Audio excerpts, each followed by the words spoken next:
saat ini saya akan membawakan satu materi tentang kewirausahaan. Kewirausahaan yang sesuai dengan nilai-nilai Kristen. Sebelum kita masuk ke dalam itu, kita akan mengenal apa itu kewirausahaan.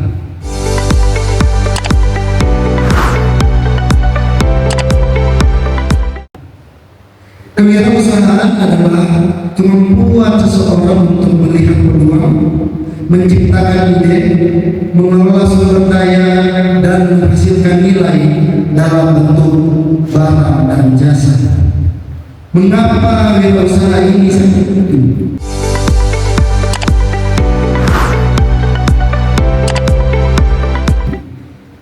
Yang pertama, menciptakan lapangan kerja bagi orang lain. Yang kedua, mendorong kemandirian ekonomi yang tidak bergantung sepenuhnya pada pekerjaan formal yang kita lakukan biasanya setiap hari. Yang ketiga, mengembangkan kreativitas dan inovasi, karena wirausaha untuk terus menemukan solusi yang baru. Yang keempat, menggerakkan ekonomi masyarakat, terutama UMKM yang menjadi tulang punggung ekonomi Indonesia pada saat ini. Nah, ada beberapa langkah awal untuk kita untuk membuka sebuah usaha. Sebelum kita membuka usaha, ada beberapa langkah dasar yang harus kita perhatikan sebagai wirausaha.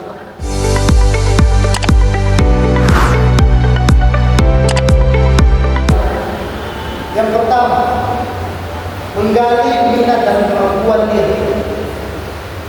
Apa yang bisa kita lakukan untuk dikembangkan di kalangan masyarakat. Usaha akan bertahan jika sesuai dengan passion dan skill kita yang kita miliki dalam kehidupan kita. Yang kedua, mengamati kebutuhan di sekitar. Usaha yang baik adalah solusi atas masalah yang nyata. Yang ketiga itu menentukan produk atau jasa utama yang ingin dijual.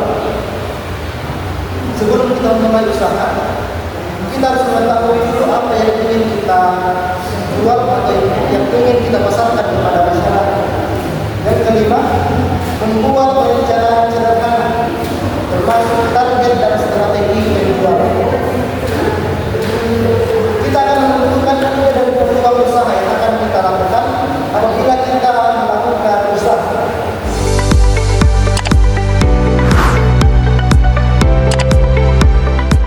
Yang pertama itu memahami masalah dan kebutuhan lingkungan sekitar. Ada problem dan ada peluang.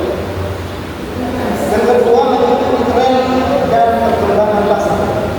Misalnya usaha digital, makanan sehat, atau jasa online. Kita menemukan pada saat ini banyak orang di luar sana yang menggunakan media sosial, menggunakan teknologi untuk berjualan. Itu merupakan salah satu peluang usaha pada saat ini. Peluang usaha yang baik dibutuhkan oleh masyarakat yang bisa dilakukan dan yang menguntungkan bagi kita. Selain itu, kita juga bisa menganalisis pasar dan target konsumen.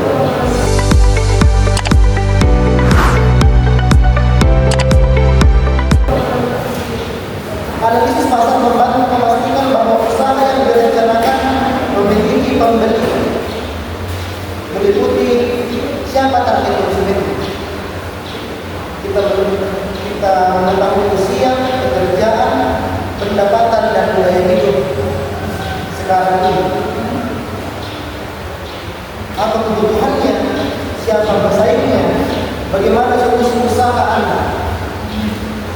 Terus kita membuat rencana usaha, business plan.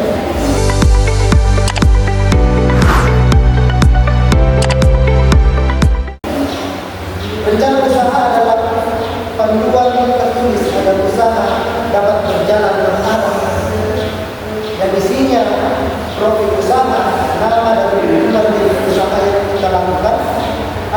dasar produk atau jasa yang ditawarkan. Selain itu, strategi produksi dan operasional, rencana pemasaran, proyeksi keuangan, modal, biaya atau keuntungan yang akan kita peroleh, dan strategi pengembangan jangka panjang. Bisnis plan membantu mencari investor dan mengelola usaha dengan profesional. Terus bagaimana strategi biaya dan sumber modal?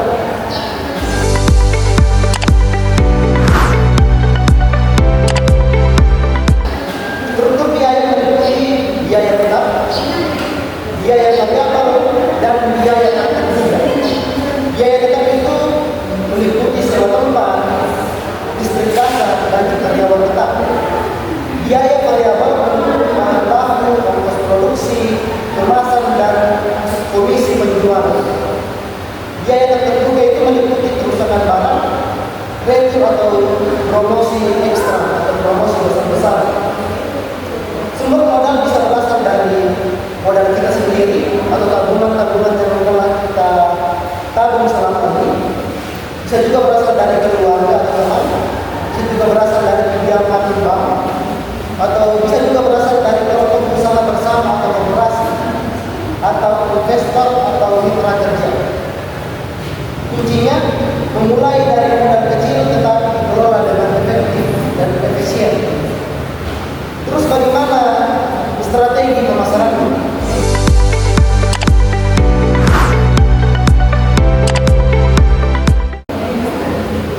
Pemasaran adalah cara mengenalkan dan menjual produk kepada konsumen dan masyarakat. Bagaimana strateginya? Ada beberapa hal yang bisa kita lakukan. Yang pertama itu promosi online. Bisa kita lakukan melalui WhatsApp, Facebook, Instagram, TikTok, atau marketplace. Kita juga bisa melakukan promosi offline. Bisa kita menggunakan benar, brosur, diskon atau server gratis. Kita juga bisa menggunakan branding, nama usaha yang menarik, logo dan kemasan yang bagus. Itu juga bisa menjadi salah satu strategi pemasaran kita supaya usaha kita dapat berjalan dengan baik. Selain itu, strategi pemasaran juga bisa berupa layanan pelanggan cepat, ramah, dan responsif, testimoni dan review untuk meningkatkan kepercayaan. Pada era digital pada saat ini, kemampuan mempromosikan secara online menjadi sangat penting. Terus, kita sebagai orang Kristen, bagaimana kita menyikapi kegiatan usaha ini sebagai materi penting kita pada saat ini?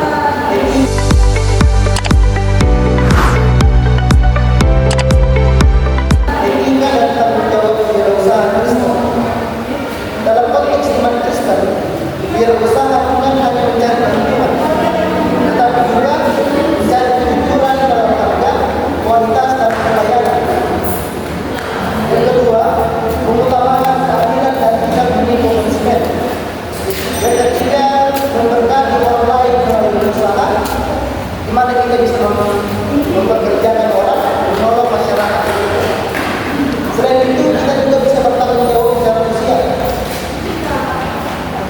Tidak merusak lingkungan, memanipulasi informasi. Selain itu juga mengembangkan usaha dengan doa dan hikmat kalimat.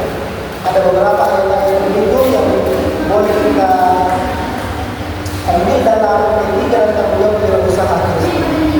Nah, ini merupakan materi-materi singkat yang dapat saya sampaikan untuk kita semua. Sekian dan terima kasih. Selamat sore.